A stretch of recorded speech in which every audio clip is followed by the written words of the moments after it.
In the case of nuclear or radiological fallout, people living around potential targets such as military bases and chemical plants may be advised to evacuate.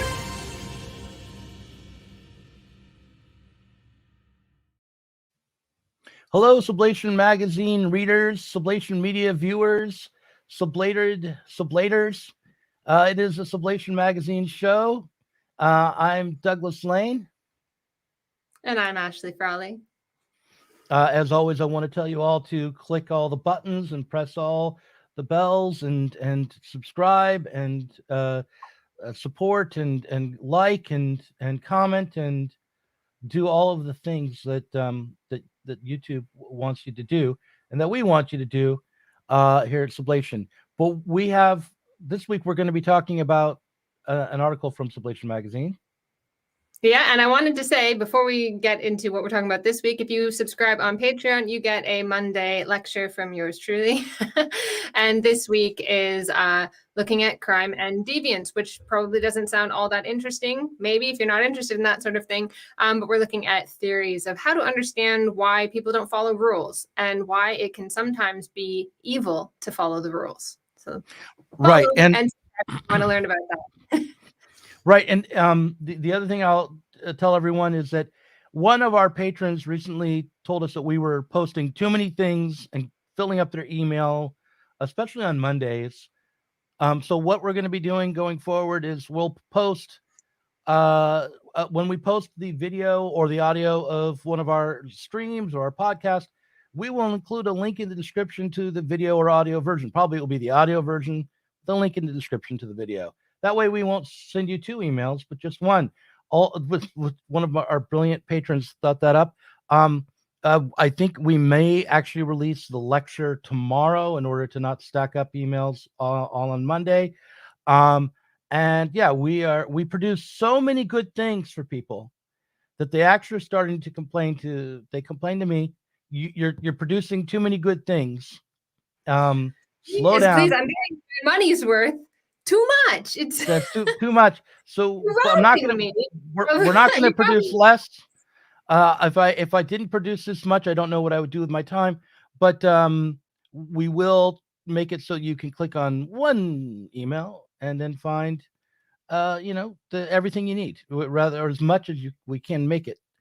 So rather than getting 4 to 8 to 12 emails a day, you'll just get 2 maybe. Or one or two. Okay.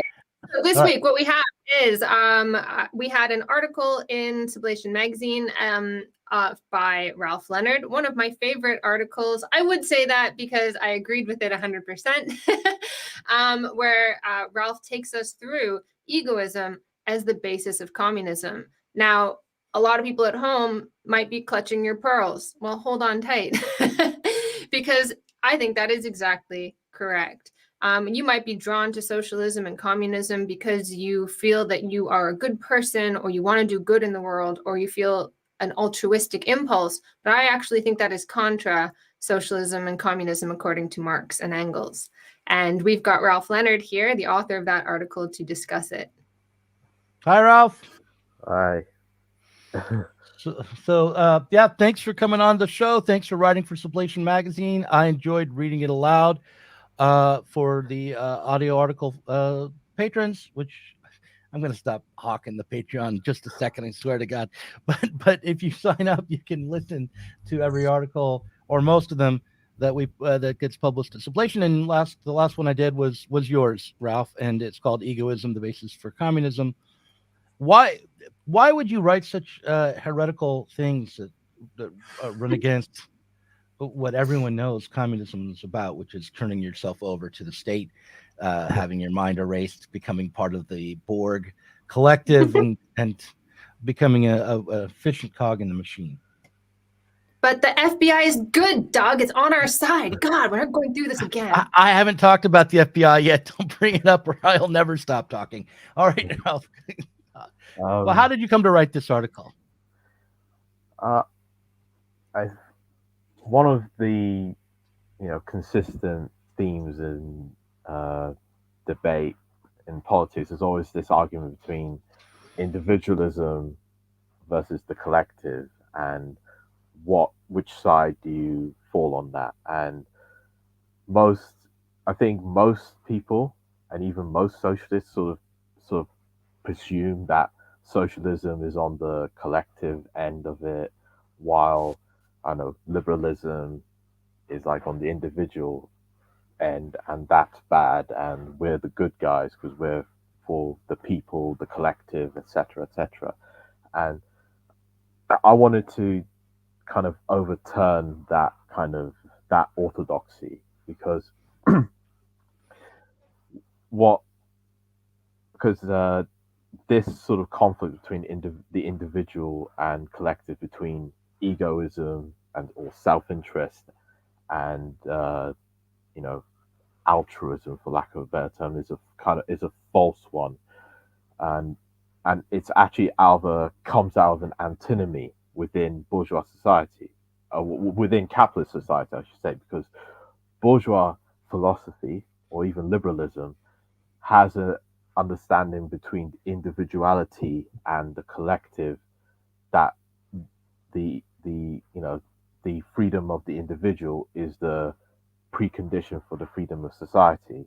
However, within capitalist conditions, this becomes an antinomy.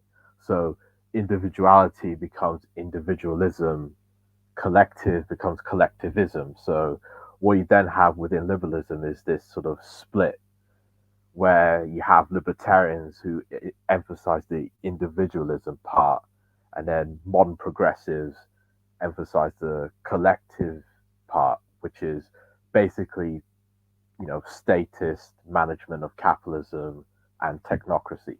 That's what collectivism is, then. And I want to take that as starting to talk about this relationship between socialism and Marxism in this debate, because it's sort of presumed that Marx, emphasized the social over the individual, when for Marx, this sort of dichotomy between individual freedom and social freedom, the freedom of society, would have made no sense, because he himself inherits that kind of classical bourgeois understanding of this dialectic between the individual and the collective, because the freedom of the individual is, the barometer by which you can measure the freedom of society. Because individuals constitute society, because it's one of these cliches that people say that, well, the individual can't exist without society, which is true. But conversely, society is nothing without individuals, because it's individuals who make up the meat of society, who make it work. And I wanted to sort of make this argument that, that individuality, egoism, isn't a bad thing inherently, and that's why. And to elaborate on this, I look at Max Stirner, who is the founder of egoism, who's particularly influential for certain strains of anarchism. And he was, like Marx and Engels, a young Hegelian who moved within the circles of, Feuerbach, Bruno Bauer, David Strauss. And he, like Marx, would criticize the young Hegelians, particularly Feuerbach, his own humanism, if you will, because Stirner found that kind of liberal humanism as just like a spook, quote unquote, a spook, which is his way of saying it's a social construct. It's like a secularization of Christianity, and it's turning it's a spook that acts against the individual's autonomy. So it subjects the individual, sort of internalizes these ideas that goes against his own sort of sense of autonomy and freedom. While Marx and Engels obviously would criticize Stirner as well as Feuerbach in the German ideology. And if you look at the German ideology, the chapter on Saint Max is the biggest part of the book. So clearly they took him seriously enough to dedicate that much time with him, and in that they sort of obviously they criticize his subjectivist individualism that sort of presumes that the individual, arises ex nihilo, like out of nothing, when obviously the individual is a historical achievement. It comes out of the development of society, of the productive forces of society, of development of history, and communism for Marx and Engels starts from that individual subject, but it doesn't end there, and that's the point I want to make. Would it be all right with you, Ashley, if I flash this comment on the screen about that targeting me at this moment here about Stirner? It says they want to hear me talk about this because I did a video years ago calling Stirner a giant loser in history. And I think I was we had a book at Zero Books come out on Stirner, and I was tasked with promoting it, and I thought the best way would be to call Stirner a big old loser. I guess that would be a way to promote the book. And I do remember doing that, but I was basing that on my understanding of Marx's critique of Stirner. But I feel as though the danger when you go after Stirner, even in a Marxist way, is that you lose sight exactly of what you're saying here. What would you agree with me that Stirner was a big old loser historically, and that along the way that when we've lost Stirner, or when Stirner lost to history, so did the left in a way, or the communists in a way, because we lost sight of the ego side of the dialectic of society and ego, or society and the individual. Yeah, and it's and you can tell how much he was a loser because we have no photo of him. The only photo we have of him is a doodle by Engels. So, so you can read all these books about philosophers, and all the major philosophers will have their pictures, but with Stirner, it's just a little doodle that makes him look like a cartoon character. And yeah, but more seriously, I think part because he only wrote one book, which is The Ego in Its Own, and for a long time he was like left to obscurity, and it was only sort of taken up by anarchists, and a lot of Marxists sort of obviously have a very contemptuous views of anarchists as rather childish people, and I do think that some that in Stirner's work there is a lot to engage with in there, that because he's not this caricature of this sort of nihilistic petty bourgeois gadfly, when there is like a kind of very serious sort of philosophical argument he's making, because Stirner is obviously influenced by Hegel, a student of Hegel, but he obviously rejects like Hegel's sort of idealism and conservatism, and uses like the dialectic to go in a different way for this radical subjectivist individualism. And there is a lot to engage with, especially like with his critiques of communism, actually existing communism of his time, which was he was mainly looking at Weitling and Proudhon, when he said that this idea that, well, society owns everything, this spook called society will own everything, but what's left for individuals, they concretely won't have a stake in it. So that by definition, it means the state will own everything and will rule over society, over individuals through there. And even on this idea of ownership, that there's a passage in Engels's critique of Doring, anti-Doring, where he talks about how communism will increase individual ownership over the social wealth of society as it will collective ownership. So like both at the same time. And I'll guarantee a lot of people don't know that passage exists. Mm-hmm. I didn't until just now. So, so Ashley, Well, I just was looking at the comments, and so we've had this kind of discussion a few times before, where we've tried to really put forward quite forcefully the idea that, well, Marx's idea of the individual is the social individual, that there's, we have this, I don't know why, but we have this idea in society of this dichotomy between the individual and the social. And I see this sometimes with young people when I teach. They're like, society, blah, blah, blah.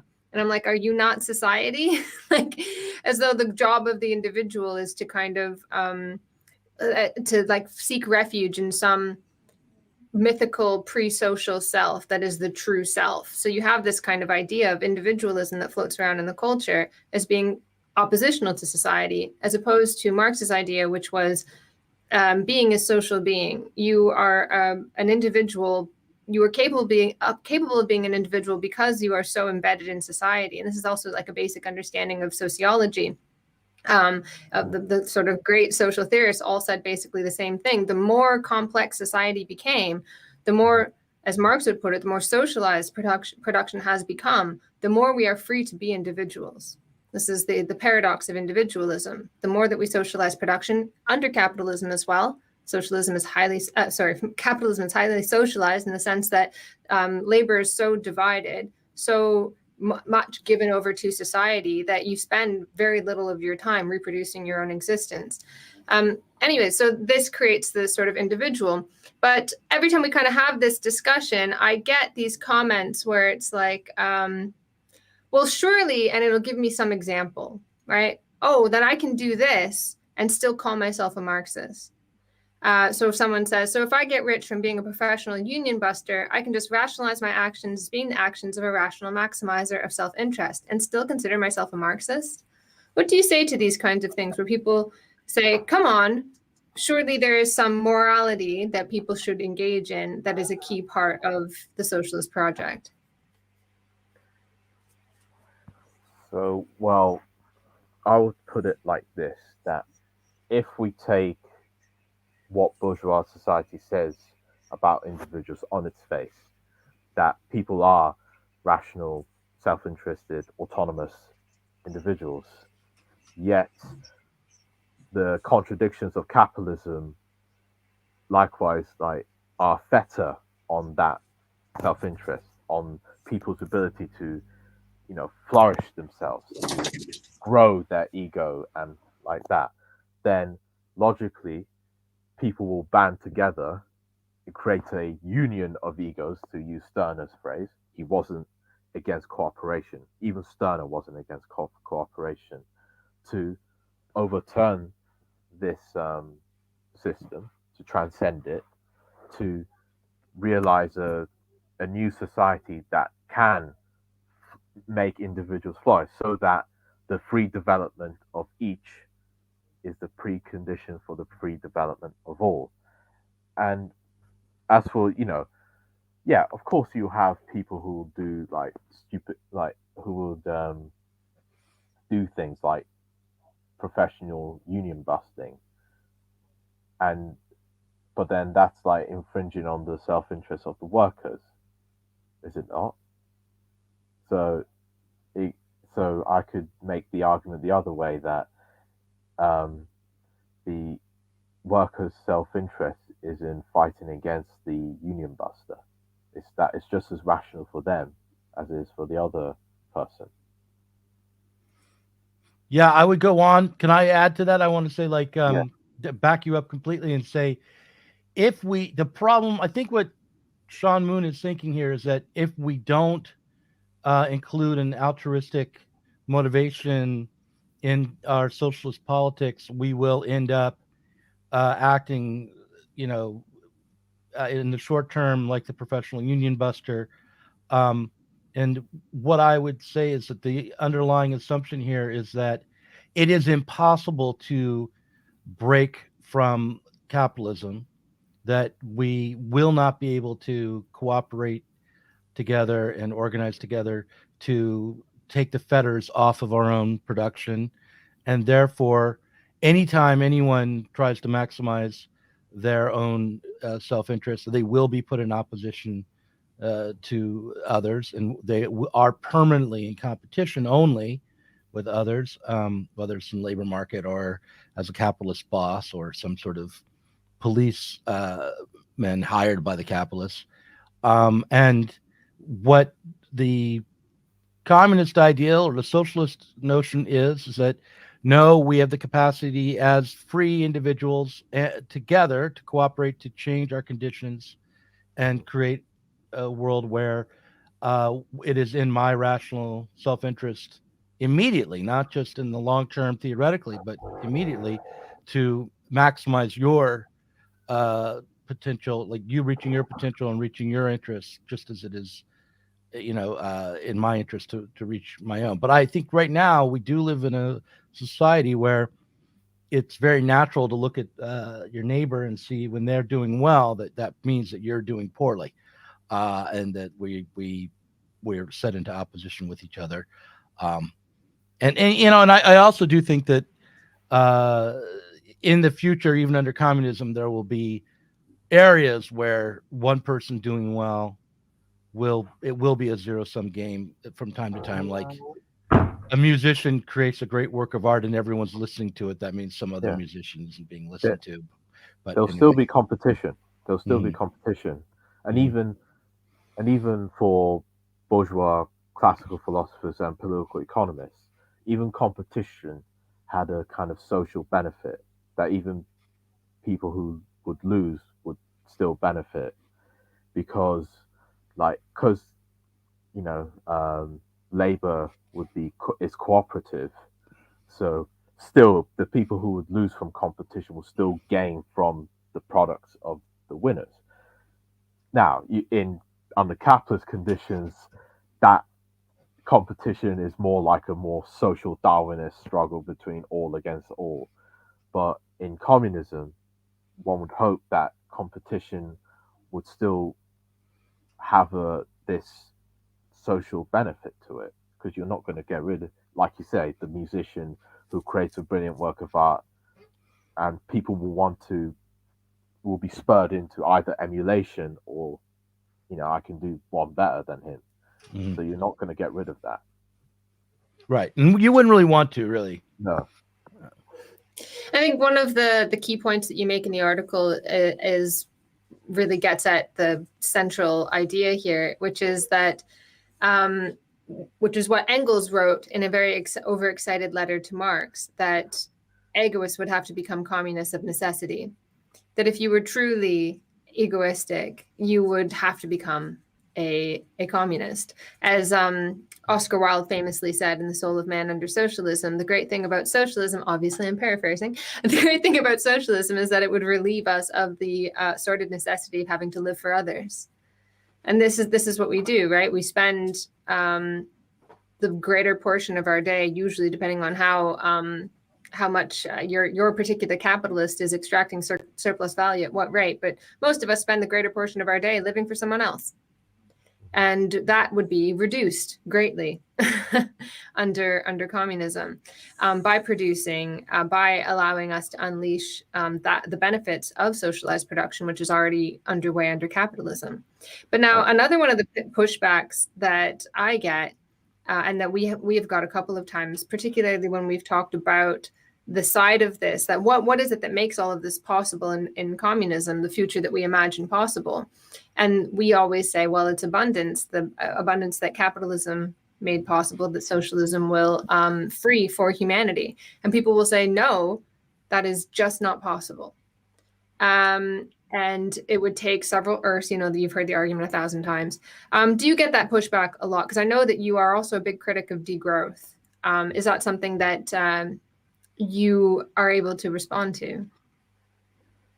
What, that communism wouldn't be possible because the abundance limited.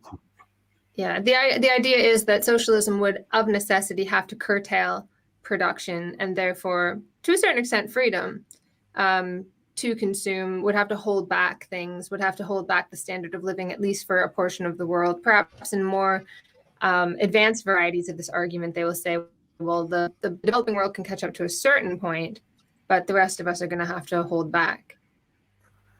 Nah, I reject that totally, completely, because it is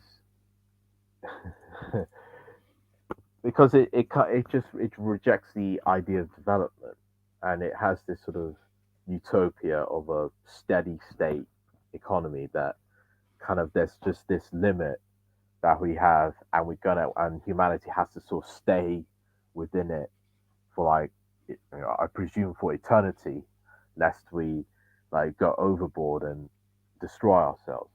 But limits have a social definition, that what we are capable of, changes over time. So, for example, like when we were hunter gatherers, it would have been very difficult to, travel by sea. But then with development of productive forces, we have ships and we can travel by sea, quite easily. So, and also as for the consumerism point, that we are. I just find it so puritanical, personally, this idea that it rejects that, people, man doesn't live by bread alone, that people do things for joy, for pleasure, for all sorts of reasons, and we have multiple needs and wants and desires, and a kind of a form of socialism that is like very basic, that will allow you to live but not to like enjoy life. And it doesn't seem like a very appealing version of socialism. But now they would say it doesn't matter if you find it appealing or not, it's just not possible. That's the problem, is that people have too many wants and desires and needs and so on, and they're false needs. I got this clip pulled up from Christopher Lasch from, I think, 1994, where he had written a book against the notion of progress, and he's talking about it on TV. I'm not sure which program it is exactly, but I'm tempted to run it, just a little bit of it, and maybe cut when I feel like it's done, and we can respond to it, because I feel like if there's a critic of our notion of material progress and the infinite potential, or the so far, like, at least we don't know what the limits of our potential are yet.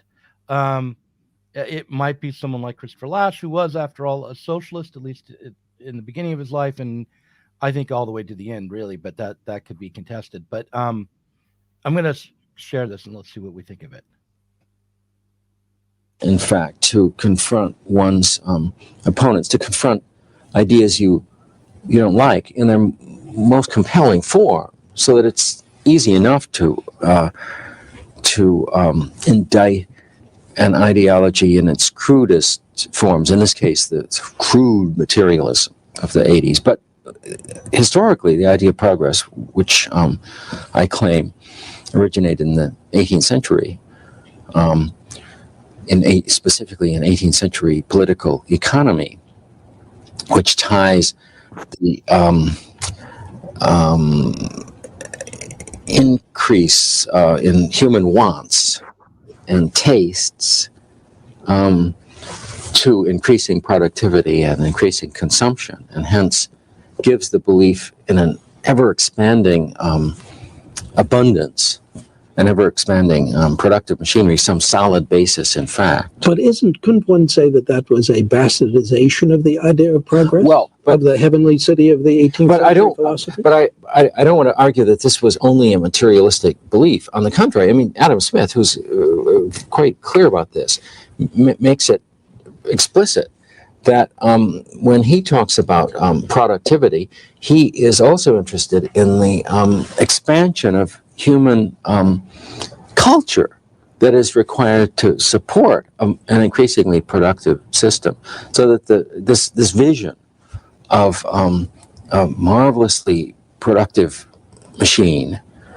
based on an endlessly expanding demand for what once were luxuries monopolized by the privileged.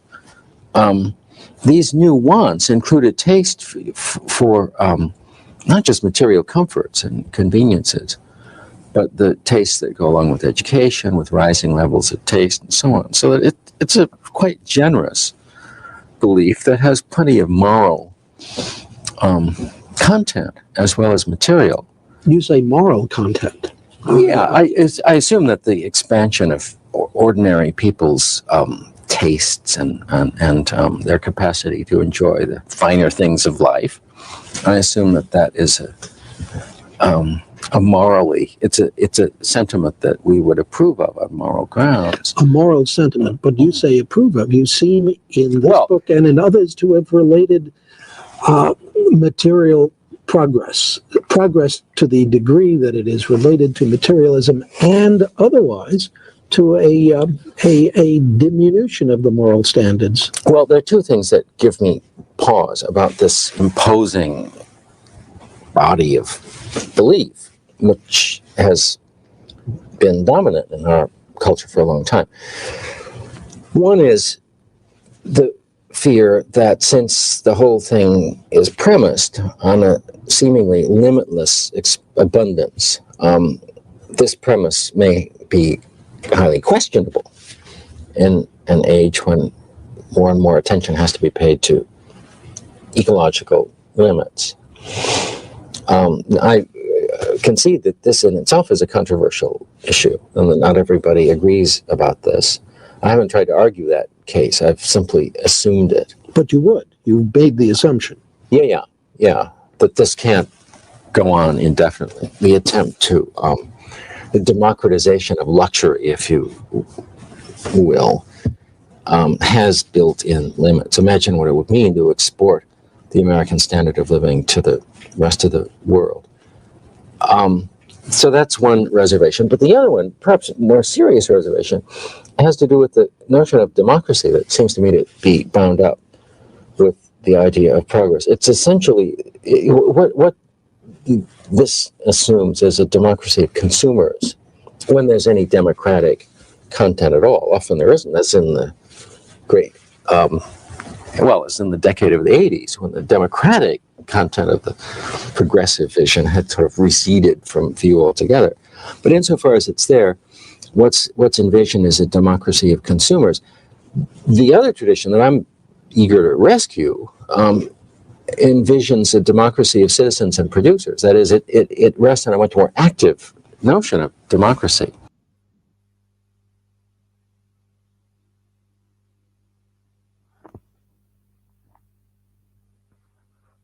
What did you guys think of that clip? I know I ran it for a while. It was great. You know what it made me think is that lots of time, like there are a few lines there that I say all the time, word for word. And every now and then I am confronted with the fact that I think I have an original thought, but it's just Christopher Lasch and Marshall Berman using me as a puppet. Well, I mean, Lasch is a critic of the very thing that he sets up at the beginning, right? He expounds on the kind of Adam Smith 18th century moral vision of abundance and productivity and progress. And then in the second half, he says, yeah, well, I think there are ecological limits. And I think that this reduces people to mere consumers, and that it envisions democracy, when it even thinks about politics, to the level of a democracy, within the realm of luxury, like the better and more goods being provided for people. But it doesn't have an expansive view of what democratic participation would mean. Yeah, and there was a comment that came up while we were watching that clip where someone said, but I do think that a certain amount of selflessness is required. Here it is, individual and social is the best to preserve a good life for yourself. I agree. I'm not saying like you should all be like Randy and sociopaths or something like that. the point is that this is not the basis. It's not that communism will be a society that demands that you give up your individual desire. It's not a society that subordinates the individual to the collective and reduces the individual to like a cog in a machine. That's the thing that we're trying to avoid. That's what we're trying to free ourselves from. In your own individual life, yes, absolutely, a certain amount of selflessness is going to be required, particularly in a world that eats us all alive. You will need to take care of each other.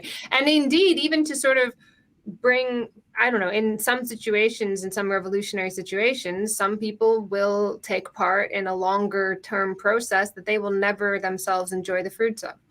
And humans do this all the time. George Bernard Shaw, he was clearly a socialist guy, and he made a campaign to have baths in the houses of working class people in London in the early 20th century when they were very poor. And the Tories would argue against him and say, why do they need baths in their houses? They'll just put coal in them. They don't need them. And Shaw responded to them as, I don't want them to have baths for their sake. I want them to have baths for my sake. So that's how you can repair the self-interest and altruism dichotomy. Because even Stirner makes this point that even when we go into cooperation with other people or engage in selfless acts of sacrifice for our fellow man, that there's an aspect of egoism to it, because we do it because in part, not wholly, but in part, we gain a benefit from it. We feel good either emotionally from the fact that we've helped somebody else, or even materially that we gain something from it. So, it's not that egoism, like, just on its own, that exists in a silo and is unconnected to other sort of virtues that we, like and glorify. That it's all very interconnected. Mm-hmm.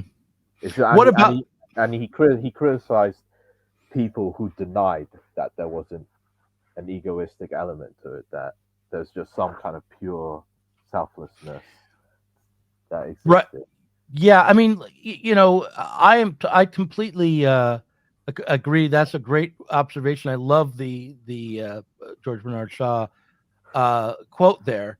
And we can think about it on a more significant level.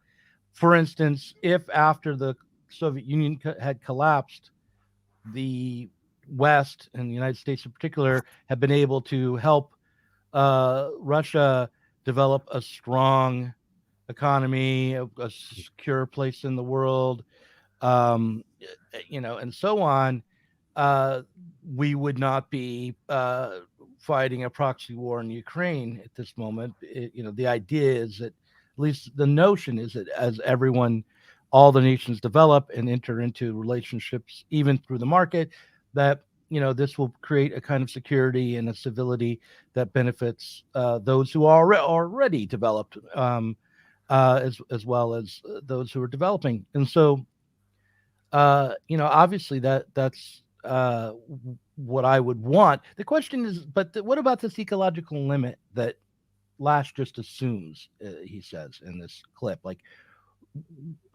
I mean, it was not the case. In 94, he could say, oh, imagine if American lifestyle was exported to the world. But in fact, since then, to a large extent, that has happened. Or is happening. And we have yet to run out of air. Yeah. But what do you think about the possibility of this sort of external material limit to this vision from Adam Smith through Marx to today of material progress and an egoistic, self-interested humanity, really, not just like individuals, but also collectively we are self-interested as a species? How would you answer, the Extinction Rebellion crowd saying, yeah, humanity needs to be less self-interested individually and collectively because of this ecological limit that Lasch presumes. Now, it depends what's meant by ecological limit, because some people say it's population. There's a limit to population, how many people, the Earth can carry. And we know that there's a very dark history of people who sort of make that kind of argument. And then there's others who will make the material, resource depletion argument, that there's just not enough resources to, facilitate people living at least a decent life in the world. But I think it's more to do with our social imagination more than ever, how we conceive of so-called limits. Because what counts as a resource, changes over time. Uranium in the Roman era was just a way of decorating glass. Come to the 20th century, we find a way to split the atom, and we know and uranium can light up entire cities. It can also destroy entire cities as well. So there is a dialectic between progress and regress within capitalism. And I think Lasch does have he didn't say it explicitly, but I think that's what he's trying to imply, that there's a soupçon of a point there that, progress has a kind of darker side to it. At least progress under capitalism has a darker side, has a regressive side to it, has a socially disintegrative side to it. And I think that's what he was trying to get at. And I just also want to say, because he made this distinction between we're a democracy of consumers, whereas we should be a democracy of citizens and producers. And it reminded me of this idea by Daniel Bell, where he talked about two sort of tendencies within capitalism. One is a more productivist trend, which is more, culturally puritanical, the Protestant work ethic. You have to defer gratification to accumulate, save, thrift, produce wealth and so on. And then you have a more hedonistic side, which is more based on consumption, the pursuit of pleasure, the consumer society, where you actually, consume the wealth that's being produced, and what you can't have one without the other. And I would say that socialism would try to resolve this dialectic, because the peculiar thing about capitalism is on the one hand, it kind of is like a crisis of overproduction, that we produce so much, yet we still have poverty, that we, production for the sake of production, but not production for the sake of man. That man will be the object of production, not man will be the object of production. Production will not be the object of man, if you get what I mean. Mm. So yeah, that's how I would resolve that question. It's interesting because the whole idea of the steady state society, I don't know why. I mean, people don't seem to realize that this is the present ideology of capitalism. Like, those who are in the know within capitalism are degrowth. It's an enormous part of the way the economists talk, the way the policymakers talk. I mean, policymakers have been talking about the end of growth. Well, really, if you want to go back to it, since the 60s. So what I think steady state does is it resolves that contradiction, ideally. So it sees that there's this contradiction and it tries to follow it into the future. And it says, oh, well, it's not really a contradiction. Capitalism will just harmonize into the steady state society where we'll just reproduce everything exactly as it is, or even tries to resolve it by taking the side of the regress. Well, we'll just have to go back, because it can't bring itself to imagine going forward, because going forward would mean the end of capitalism. And I should say that there's this caricature of capitalism, that it's runaway production or endless growth, when that's just one side of the dialectic of capitalism. The other side of, the dialectic of capitalism is, you have growth on one side, you have degrowth, you have expansion, you have contraction, you have creation, you have destruction, and it's part of the same thing. What capital will build with one hand, it will smash with the other one. So I think that's what is kind of lost in this, that capitalism is just sort of portrayed as this sort of, oh, we produce too much stuff. It appeals to our sort of greedy, selfish natures, and we're all alienated from our spiritual lives and all this stuff. When there's the other side, that not enough, that people's wages, have stagnated and declined in real terms for decades. People can't even attempt to accumulate wealth, let alone spend it. Yeah. Yeah, and I think that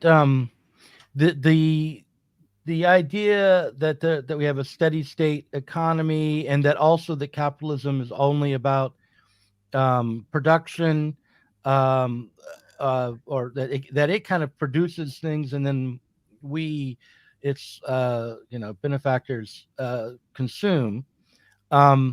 It leads in all sorts of crazy directions. For instance, when people worry about automation and losing jobs, the left side suggests, well, why doesn't the state just step in and give us all money and give us enough so we can just consume all this abundance that's created by these new machines, without recognizing how the society is already a social society. It's like a social system. And because of that, the automation of production will lead exactly to what you say. It will produce abundance on one hand and then destroy it on the next, in the next moment. And that we're not living in a system where everything's harmonious and balanced, but rather a perpetual crisis. And we should expect that not only will working people be put out of work by automation, but businesses will collapse, and whole economies may be wrecked, nations may be plunged into depression because of AI, for instance. So which shows that we don't have adequate understanding or social control or democratic control over the most fundamental aspects of our society. So there are a few comments here. So someone says, well, of course, communism will involve degrowth. A huge amount of what we produce ends up in landfills, right from the source. Isn't that insane? In a world where people are starving, that's not a reason why we need to degrow. Imagine if we could actually. This is the thing. There's a separation between.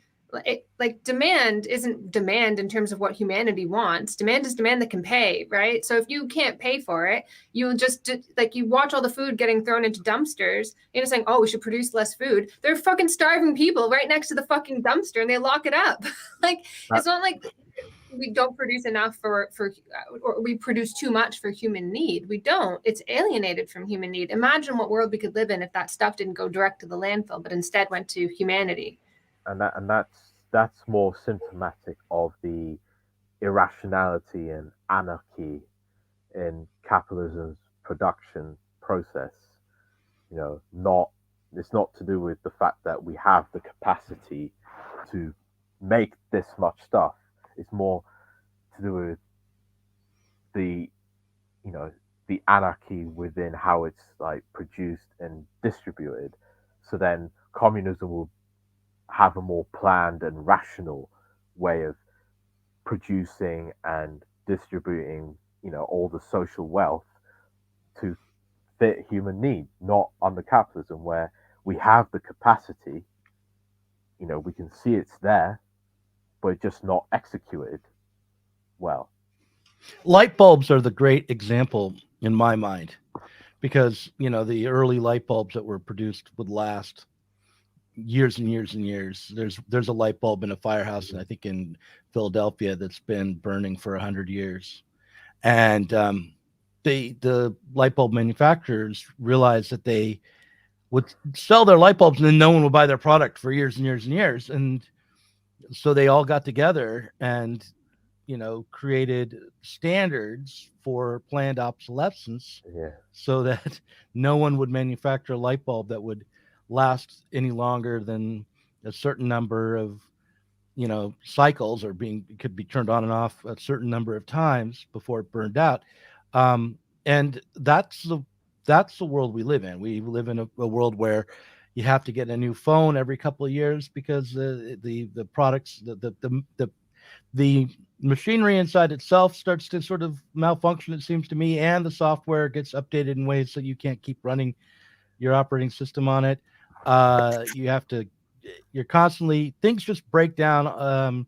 Things are cheaply made, poorly made, wastefully made. And in a society based on production for use, something simple like that, then you would have light bulbs that lasted for years and years and years. You would buy a smartphone and it would endure and could be updated and could be easily accessed to change. You could change out the battery instead of just throwing the whole device away. And how many fewer lives would be wasted in light bulb factories making light bulbs that are designed to break? Do you know? Right. I mean, it's crazy. Yeah. And there's another comment that I wanted to respond to is Dusty48 says capitalism has a main benefactor that's not real, and it keeps churning in the belief that it gives us all of these benefits. I mean, I feel like it doesn't even do that. It doesn't even like proudly proclaim that it gives us benefits anymore. It just says it's the least bad of all systems. But the benefits are the dirty secret that we won't admit to ourselves, because we do get benefits, right? Like we get clean water for the most part in the developed world. Even Africa has access to clothing that's more sanitary now than it used to be in the past. I think, I don't know this for a fact, but even the least developed nations are seeing some declines in mortality and extension of health. And that's due to the development that capitalism brings. But it's an uneven, fettered, irrational development, which could be done better. I'm sorry. Yeah, that and the other point. Oh, sorry, I've left a comment up here. The other point to make on that is that it's amazing because what Dusty48 said is true as well, in that what is capitalism's use? I mean, Andrew Kleiman, I remember, gave this lecture like, I don't know, 10, 12 years ago, where he's like looking at profit rates and the amount of capitalists, and Ted Rees says this all the time, the amount of capitalists who go out of business, and it's just this churn, and it's just like chewing people up and spitting them out. And it's like, it's not even benefiting capitalists anymore. Like it's such smaller and smaller number of people that benefit so greatly from it. And they live constantly on the edge of being tossed down into the working class themselves. They live in this constant fear. They can't relax for half a second.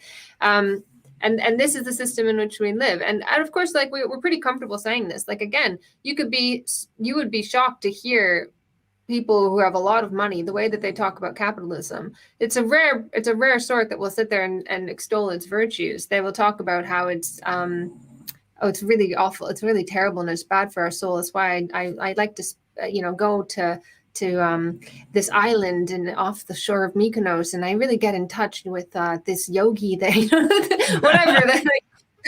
That's the way that they talk, right? Or like the venture capitalist that I was talking about a few weeks ago, where he was like, you don't need money to be happy. You just need to go to the Swiss Alps and breathe the air.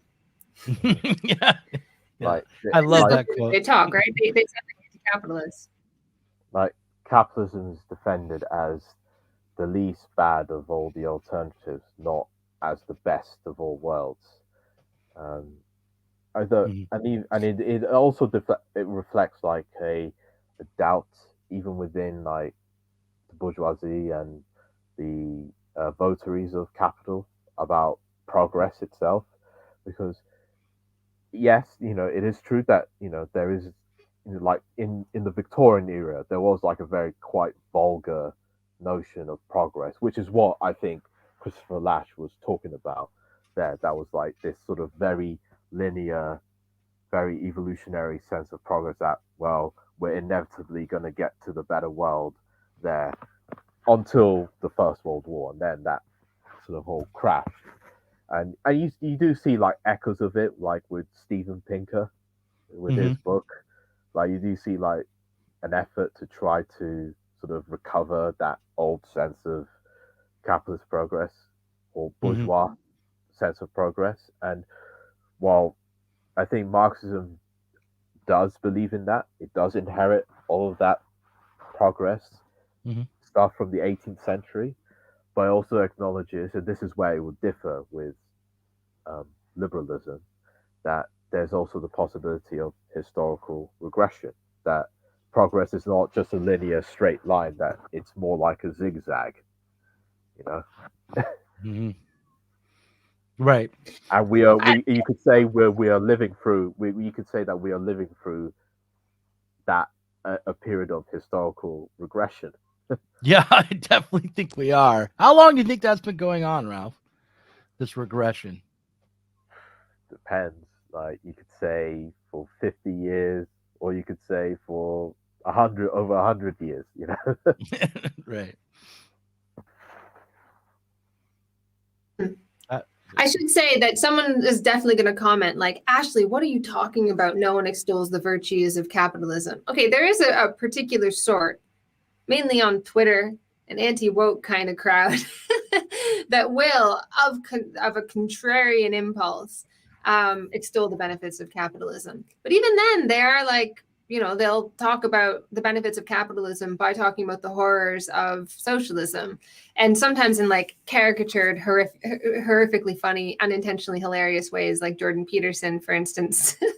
Has anybody seen that ridiculous interview with this woman who said she escaped from North Korea? I assume she did escape from North Korea, but it was like, and they're eating the rats, and then the rats were eating people, and people were eating rats. I mean, it's like tons, but even that, they have to like big up the horrors of socialism to say like, even they feel kind of reluctant to praise capitalism on its own basis. They have to say like, look, if you're going to go for socialism, you're going to be eating rats that have been eating humans. They have to like create this horrible pathway to sort of stop you from wanting anything more. But I feel like the ones who do unabashedly, the rare few who do unabashedly praise capitalism, there's actually some hope for them. I do. I think that these are the people who, Marx even says that there's a portion of the capitalist class that will see which way the wind is blowing and peel off and join the revolution. And I feel like it's some of these people who will praise progress regardless. Those are the people I think there's hope for. And this is why Marx, praised Smith and Ricardo. He says they were true scientists because when capitalism was productive, when it produced abundance and wealth, they praised it. And when it didn't, they didn't.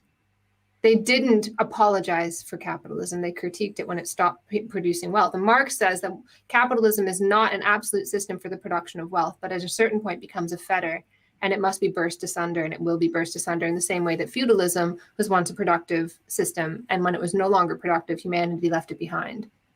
And as well, part of the reason there is this ambivalence within, if you will, the apologists for capitalism is, like even in Fukuyama's book, The End of History, the other side of it was The Last Man, which is from Nietzsche, which is the idea that capitalist liberal society necessarily has a sort of nihilistic a nihilistic side to it, and it will produce like the last men who are like just consumers, like self-interested, who don't care for like high, ideals or martial virtues and all that stuff. And Jordan Peterson sort of regurgitates a very